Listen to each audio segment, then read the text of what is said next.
Drew Brees. It looks like Drew Brees may have played his last game with the New Orleans Saints. What 19 years for Drew Brees? Something like that. So if Drew Brees actually hangs it up, if this is actually his last year, start with you, Grant. Who should replace Drew Brees and why? They already got the guy who should replace Drew Brees. His name is Taysom Hill. Oh, you stole me. Hey, I know what Sam was thinking. Well, okay. Well, Jameis is the reason why I'm asking this, because New Orleans has a great coaching staff, and Sean Payton is a great quarterback coach. And we know Jameis ain't trash. Jameis' big issue is the mistakes, the interceptions. Dude had, like we talked about last time, 5,000 yards, 30 touchdowns. Jameis he's good enough to be an NFL quarterback. But in that system in New Orleans, I do think we would see improvements. But is Jameis really the guy to replace Drew Brees? Or Taysom? The thing I feel bad about for the New Orleans Saints is that they gave up a chance to advance in the playoffs and potentially go to the Super Bowl because they didn't want to hurt Drew Brees' feelings by taking him out of the game. And that really sucks for the other 52 players on that roster. And so I don't think they deserve to have one of the elite quarterbacks moving forward if you're going to operate like that. Okay, so and just for clarity, you're referring to Drew Brees' inability to get the ball down the field. They put Jameis in one play. Jameis throw a long bomb down the field, touchdown. That's what the Saints needed, that long ball, because they couldn't get the long ball, because that possibly could have helped them win. They couldn't get it. They left Drew Brees in, and now they sitting at home with us, going to be at Tony Romo house watching Super Bowl. Yep. What say you, Sam?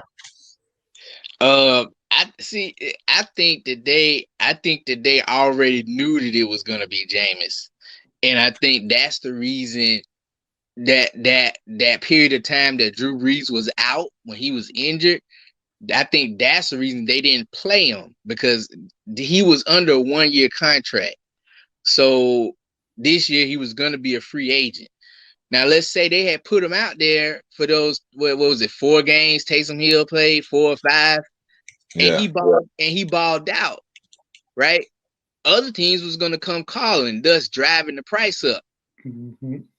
I think they wanted to keep that price down and go to re-sign him, because as of right now, at the end, when he goes back to the market, nobody's seen him. The last thing they've seen outside of that one pass is from the Buccaneers, and that didn't really drive a hard bargain. They were able to get them for relatively cheap, so I think they can do that again, because obviously they've seen them.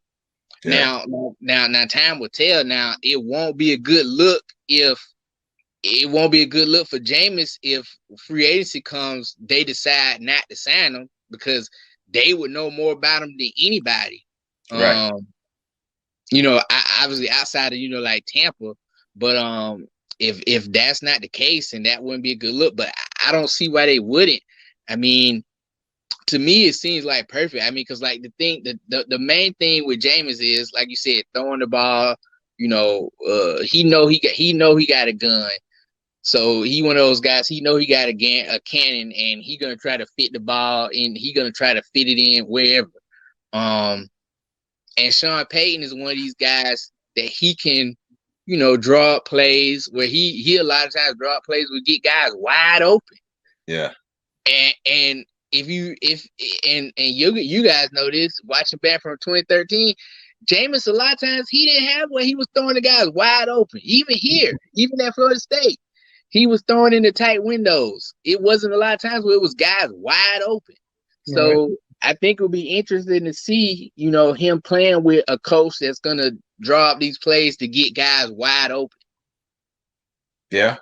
I think if you work with Jameis and you make sure that you just tighten up that accuracy in that decision making, you will have a real good quarterback. Now, there have been talks about maybe like a Deshaun Watson, maybe a Dak Prescott out there, maybe a Matthew Stafford, even maybe an Aaron Rodgers if he decides to leave Green Bay. Do you think they should possibly go one of those ways, or should stick with what they know and what they have? I mean, I guess it depends upon what the salary cap situation looks like for the team. You may not be able to bring in Aaron Rodgers or Deshaun Watson, and so that's going to dictate a lot. And you know, going back to what Sam said, you know, the last thing people are going to see on Jameis Winston is, you know, the 8-8 season where he had the 30 for 30, and then you see the Bucs take him away and add Tom Brady, and they go to the Super Bowl. Yeah. With, you know, a lot of the same pieces were in place before Jameis left. Right. And you had a world of difference. And so that could keep the price low where they could potentially re-sign him. And so, you know, it's all about the dollars, not necessarily the free agents that may be available. And you might not be able to, you know, orchestrate a trade that'll make it work. Right. Without depleting your team.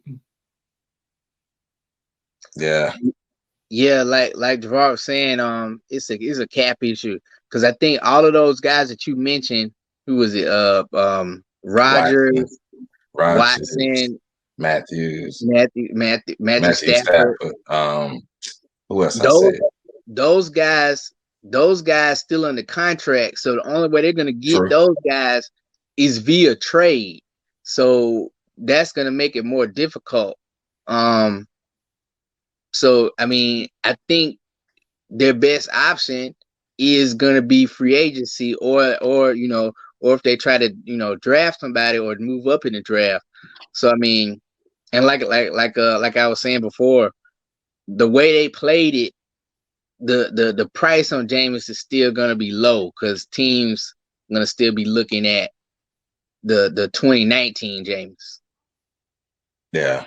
Yeah. Well, I personally think that they have their quarterbacks to move forward with. I just don't see the reason you would hang on to Taysom Hill for so long, then you bring Jameis in, and then just be like, oh, all right, we're just gonna go another direction. That just don't make sense to me. Why hang on to Taysom Hill so long? Why bring Jameis in? And I understand why hanging on to Taysom Hill, ask for a backup for old ass Drew Brees. But go ahead. No, they don't think Taysom Hill is the quarterback. I was just going to say that because they hung on to him for insurance, but to bring Jameis in, that means you don't think he that dude. So I'm with you on that. I fully believe that they don't think he's the quarterback, but they see something in Jameis, and I feel like they'll give Jameis a chance, and it's only up to him to mess it up. So speaking of quarterbacks who been messing up or been in messed up situations, Matthew Stafford is trying to get the hell up out of Detroit. And who can blame him, right? It's Detroit. Like, what's been worse than them? The Jets, the damn the Bengals, the Browns, right? So, but word on the street or speculation is the Cowboys could trade for Matthew Stafford, could trade Dak Prescott to Matthew Stafford. So as people who really don't give a shit about the Cowboys, so I know y'all can get the truth. Starting with you, Sam, do you think it would be a good move for the Cowboys to trade Dak Prescott for Matthew Stafford?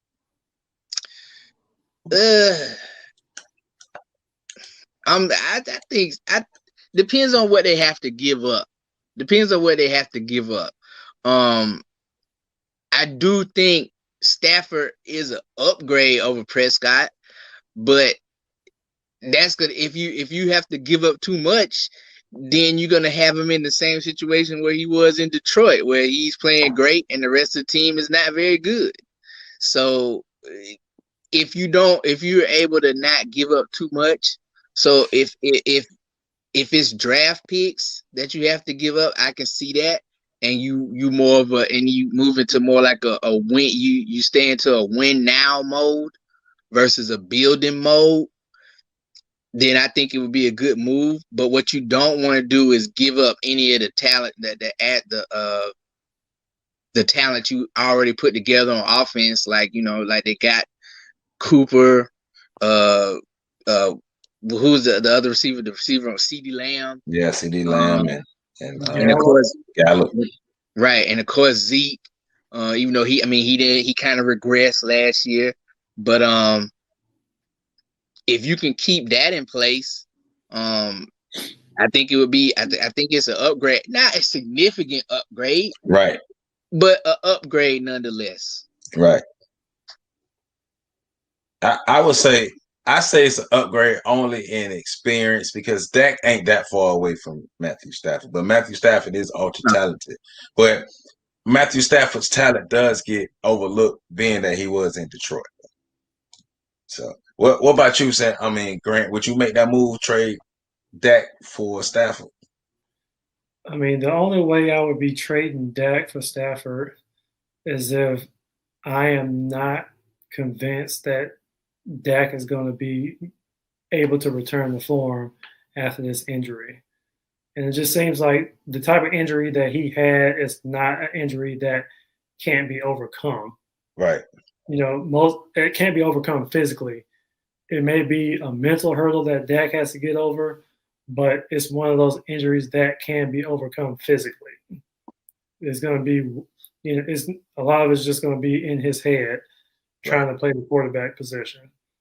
Right. And you ultimately believe that he is not the guy to get the team to the Super Bowl, and you want to move into a different direction because Jerry Jones is not really, looking to win a Super Bowl 10 years from now.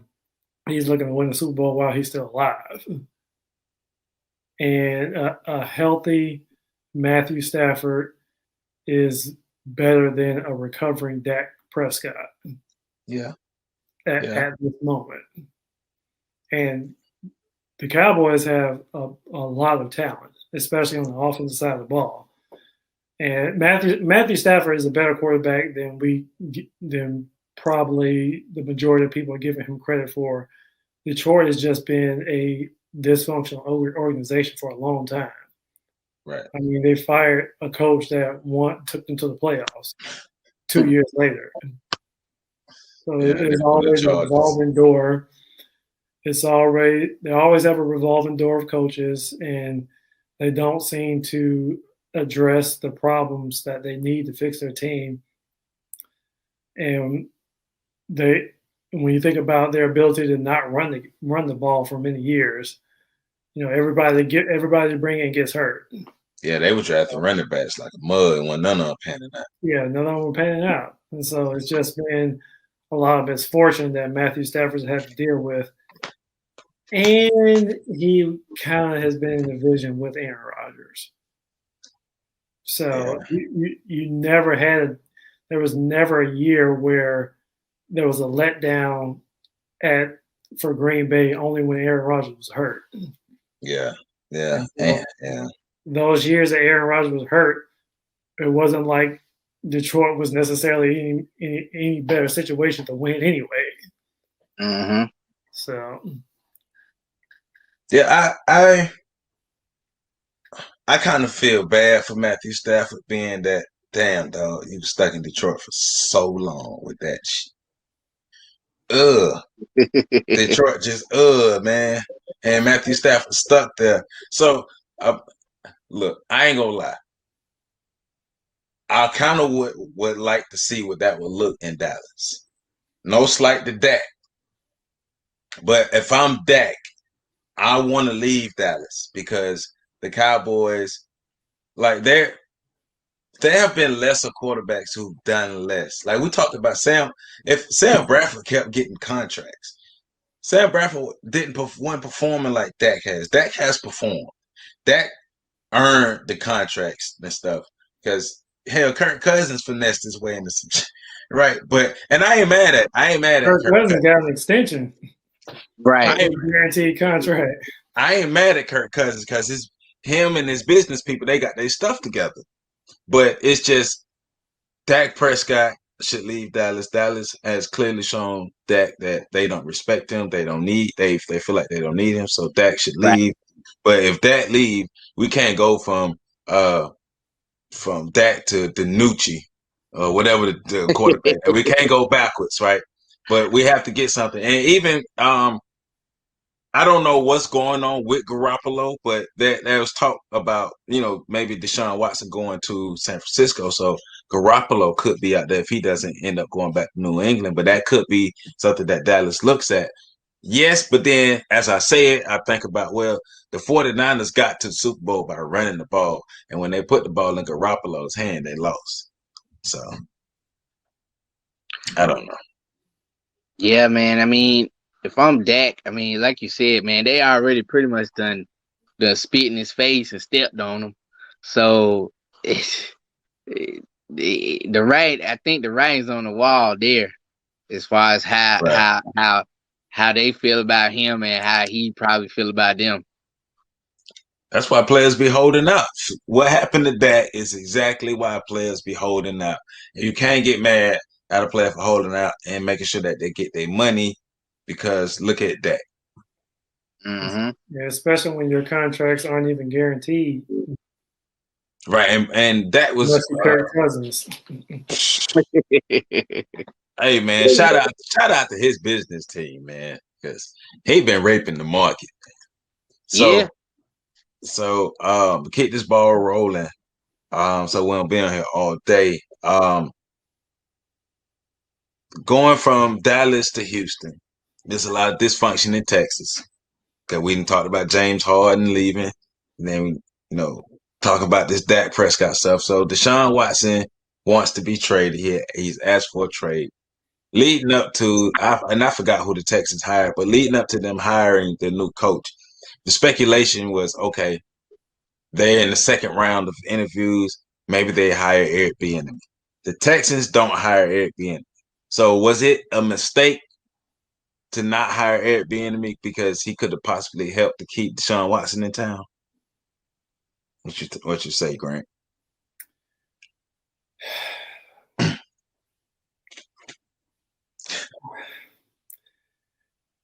As an organization, you have your kind of playbook of how you operate.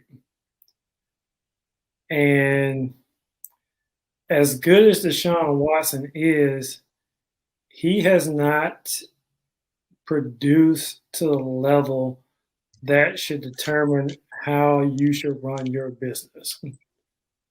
Okay. He's been great, but he has not accomplished the things that would allow him to dictate how the organizations run his business. I personally don't think that Houston should be hiring a coach just because he's black and just because the quarterback wants a black coach. You got to hire someone who you think is going to be able to run your operation, and he may be black and he may be not. But at the same time, I don't understand why people think that professional athletes don't have the right to say they don't want to work somewhere anymore. Right. And why it has to be a negative connotation for whatever the reason is that Deshaun Watson doesn't want to work there. He should have that right to be able to leave. Yeah, people at Publix do it. I mean, professional sports is the only line in work where the workers aren't allowed to quit without being the bad guy. Right. People quit McDonald's every day, Walmart, every day. I mean, coaches leave jobs all the time. management decides that you are not a fit for the organization anymore all the time. Like, they can cut you and don't have to pay you. Yep. But Well, you the bad guy. When the player has leverage, all of a sudden he's the bad guy. He's not being a good teammate. He's not honoring his contract. And that's unfair. It ain't guaranteed. That is totally unfair. Right. Now I'm with you. I'm always on the side of the player, man. Like, forget these franchises. Now it's a different perspective what you're saying, that Deshaun Watson hasn't been great enough to demand that, because haven't heard a lot of people say that. Haven't heard anybody say that. So look at Drew cutting. He hasn't led the team to an AFC Championship game. I agree. I can see it. I agree. He has been a very good NFL quarterback. I mean, he led the league in passing this year, but at the same time, they won like 5 games. He not to the level where you got to run everything bound. Yeah, but he good. Yeah. Now, and I agree with everything Javard said about, like, you hired the best guy, but to me, it seemed like it was a perfect match. I mean, like, you think about, he was the best guy. You think about not even the best guy, like just the best guy as in the best candidate, but the best guy for that circumstance. Because I mean, like, you think about the Chiefs, Mahomes. I mean, not saying Watson is Mahomes, but he got similar type of skill set. So, I mean, I would have wanted to see what Bieniemy could do with him as a quarterback. Right, but I mean, hey, they didn't see it that way. I mean, so only time will tell, man. I mean, but like, yeah, it just didn't make sense to me. To me, it seemed like it was a round peg, round hole kind of deal.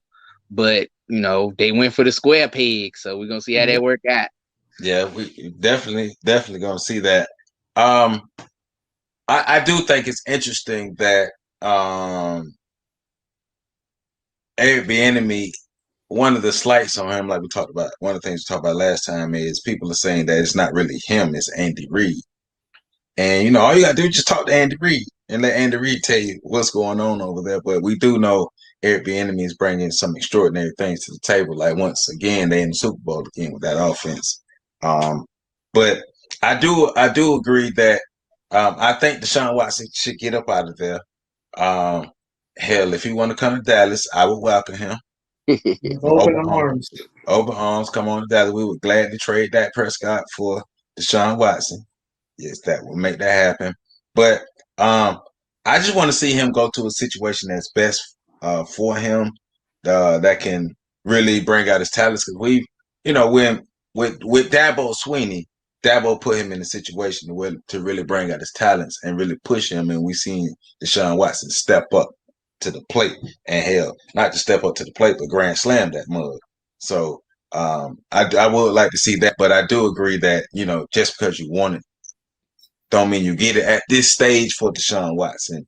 If he was like Patrick Mahomes, then yes, like, you do everything he's asking for. But I do think that does need to be earned, and I don't think he's far from that. But I do agree that has to be earned, but he's not far from it though. So before you move on, I know he was great at Clemson, but the ref stole that game from Florida State in 2016. That was not a block in the back at all. Outright robbery. Hey. I feel you. Go Noles. That was one of the best games by the best running back in Florida State history that night. I wish Doc was here today to argue with me about that. Hey, man, ain't no argument, man. Like, Warwick Dunn gonna always forever be in our hearts, but ain't no argument, man. Like,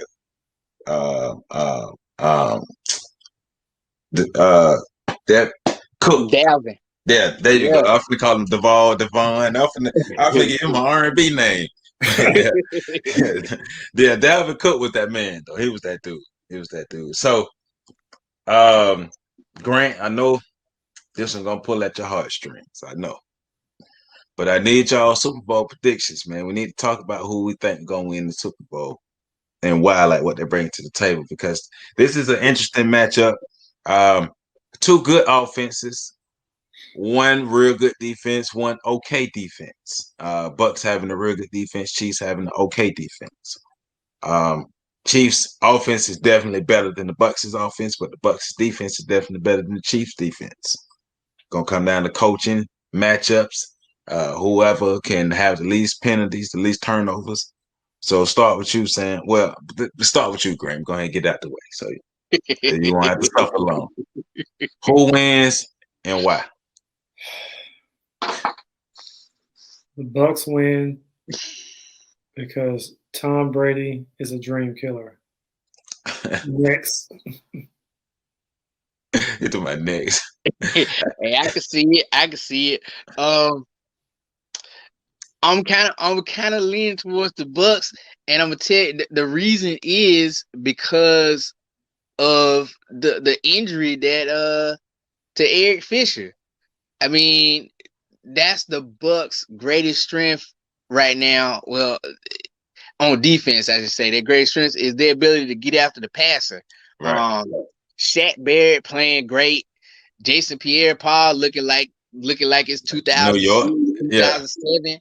And Ndamukong Suh still I guess he found the fountain of youth too.